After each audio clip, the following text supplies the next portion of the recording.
Terlalu banyak kedengaran, tapi entah kenapa banyak yang udah divaksin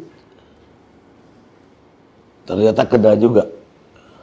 Dokter spesialis yang tiap bulan mengontrol kesehatan saya, internis, udah divaksin, sekarang di ICU, udah 3 minggu lagi.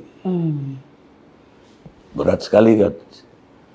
Dan hari ini Pak Saleh Husin, bekas Menteri Perindustrian kita, mengumumkan dirinya positif COVID-19. Padahal udah 2 kali vaksin. Jadi kalau begitu halnya, buat apa jadinya kalau kita divaksin? Dan kemudian ada lagi polemik tentang vaksinnya Pak Terawan, vaksin Nusantara.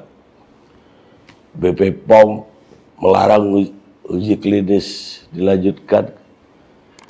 Bahkan dengan tahap kedua pun dilarang karena katanya metodologinya nggak benar.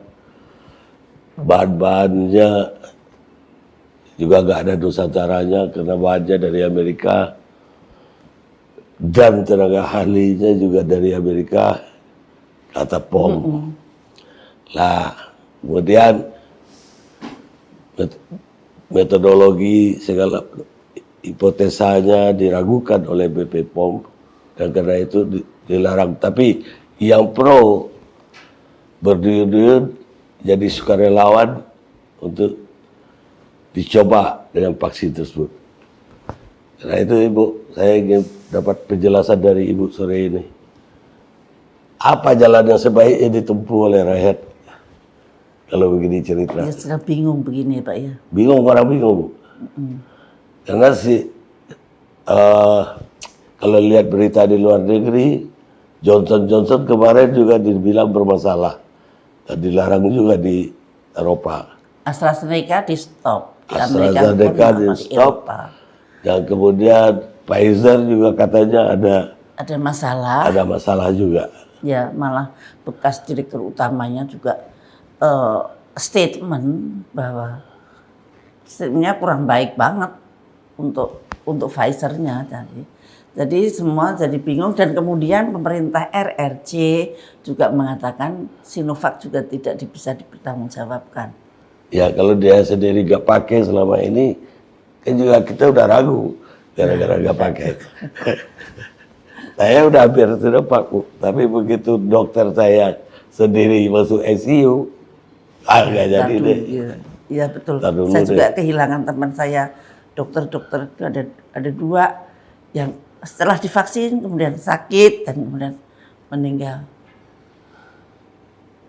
Jadi begini Pak, barangkali kita kupas tuh dari vaksinnya. Kita perlu nggak sih vaksin? Iya. Gitu.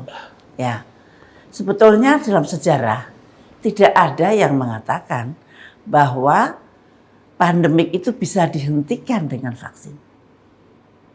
Lah, apa penicillin dulu bukan menghentikan pandeminya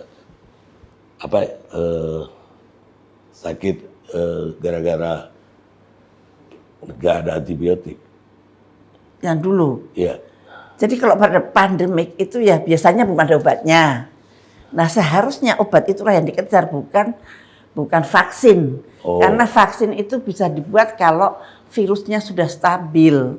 Kalau masih mutasi, mestinya vaksin jangan dibuat dulu. Karena vaksin itu berasal dari virus.